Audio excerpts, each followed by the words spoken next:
गुरुवर के चरणों में, पावन चरणों में बार बार कोट कोट प्रणाम मेरा, मेरे परिवार का। गुरुवर, मेरा प्रश्न है भगवान पार्श्वनाथ के ऊपर हुए उपसर्ग के संबंध में। अक्सर ये मन में आता है, भगवान के ऊपर उपसर्ग हुआ, धर्मेंद्र परमावती दोनों देव देवियाँ आए। मेरा प्रश्न यह है कि भगवान के गर्भ में आने के 6 महीने पूर्व से ही जहाँ देवताओं द्वारा व्यवस्था सारी संभाल ली जाती है, उनके कल्याणकों में विशेष उत्सव मनाए जाते हैं।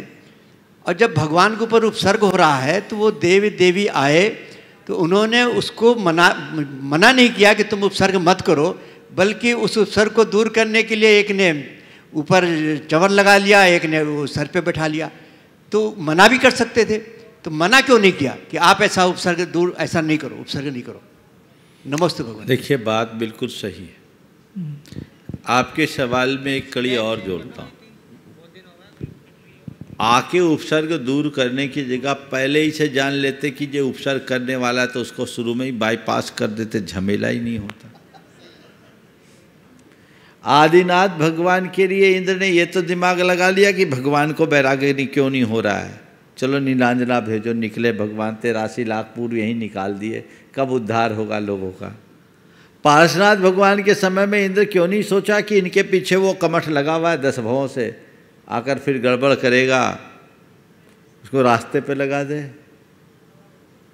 बस यही कर्म सिद्धांत आगे आता है। जब तक कर्म हमारे अनुकूल नहीं होते तो कोई निमित्त काम नहीं आता। चलो यहां चूक गया इंद्र, 7 दिन बाद धर्मेंद्र का आसन क्यों कांपा? पहले ही दिन सोच लेता, उपसर्ग का निवारण कर देता। कर सकता था पर किया नहीं। क्यों? क्योंकि पर करता नहीं है। धर्मेंद्र ने उपसर्ग का निवारण तभी किया जब भगवान का कर्म उनके अनुकूल आया। जब तक भगवान का कर्म प्रतिकूल था, किसी की बुद्धि नहीं, वह सब इंद्र और देव अपने भोगों में मगन थे। पार्श्वनाथ भगवान का क्या हो रहा उनको कोई पता ही नहीं। 7 दिनों के बाद जब भगवान की प्रकृति कुछ शांत हुई, अशुभ कर्म तो उनका था, इनकी बुद्धि पलटी, तब धर्मेंद्र का आसन कांपा और धर्मेंद्र ने उपसर्ग का निवारण करने का उपक्रम किया। अब सवाल, धर्मेंद्र उपसर्ग का निवारण करने के जगह वो तो ताकतवर था, नाग कुमार इंद्र था, और ज्योतिष देव जो संवर देव था उसकी अपेक्षा ताकतवर था, है ना? तो वो क्यों नहीं उसको हटा दिया? मुझे इसके पीछे एक यही कारण दिखता है। धर्मेंद्र ने ये देखा कि अभी ये आपे से बाहर है। कौन? जो कमठ का जीव है, अभी ये आपे से बाहर है। अभी मैं इसके पीछे अपनी शक्ति लगाऊंगा तो कंट्रोल करना मुश्किल होगा। उसमें अपनी शक्ति खपाने की जगह मुझे पहली प्राथमिकता भगवान की सुरक्षा पर रखनी चाहिए।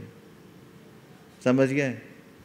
इसलिए एक नीति बना लो, जब सामने वाला आपे से बाहर हो तो उससे सीधे भिड़ने की जगह दूसरे तरीके से उसे पराभूत करो। हो सकता है धर्मेंद्र ने इसी ख्याल से असुर कुमार से लड़ने की जगह भगवान की रक्षा के लिए उपक्रम किया। और धर्मेंद्र, दूसरा कारण ये भी प्रतीत होता है कि धर्मेंद्र ये समझ गया कि जितनी देर में मैं लड़ूंगा उतनी देर में भी भगवान के ऊपर तो ये ओले पानी गिरते ही रहेंगे। मुझे 1 सेकंड का भी विलंब नहीं करना, पहले भगवान को सुरक्षित करना है, फिर उससे निपटेंगे। समझ गए? इसलिए उसने पहले भगवान को सुरक्षित करने के लिए फणा मंडल बना लिया। एक बात जरूर ध्यान रखना, धर्मेंद्र ने पार्श्वनाथ भगवान को उठाया नहीं, उठा लेना तो एक उपसर्ग है। भगवान जहां के तहां थे, धर्मेंद्र ने अपना फलामंडल तान दिया, और उसकी देवी जिसका नाम किसी भी शास्त्र में पद्मावती नहीं है, धर्मेंद्र की देवी है। समझ गए? मूल ग्रंथों में धर्मेंद्र और उसकी देवी, ये पद्मावती कहाँ आई मुझे नहीं मालूम। किसी भी आगम के मूल ग्रंथ में धर्मेंद्र के साथ आई हुई उस देवी का नाम पद्मावती नहीं है। समझ गए?